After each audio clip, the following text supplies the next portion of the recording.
आपल्या गावाकडच्या मातीतली ती म्हणजे लसणाची चटणी, अगदी झणझणीत आणि त्याचबरोबर तोंडाला पाणी सुटणारी. इथे कढई घ्यायची, त्याचबरोबर जिरं घालायचे. जिरं तळतळलं की शेंगदाणे घालायचे 1 वाटी. इथे मी भाजलेले घालते, तुम्ही कच्चे घालून थोडेसे असे परतू शकता.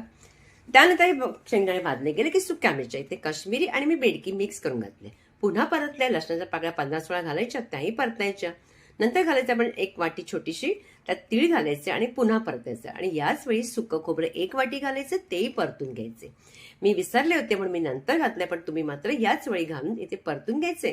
नंतर त्यात लाल तिखट घालायचे, परतायचे, थंड करायचे मिश्रण.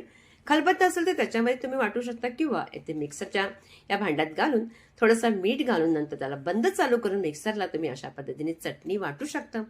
ही चटणी ना तुम्ही अगदी साध्या सोप्या पद्धतीने भात वरण त्याच्याबरोबर किंवा भाकरी सोबत किंवा वड्यासोबत कशाबरोबरही खाऊ शकता. अगदी मस्त लागते. रेसिपी जर आवडली असेल ना तर जास्तीत जास्त लाईक करायचे.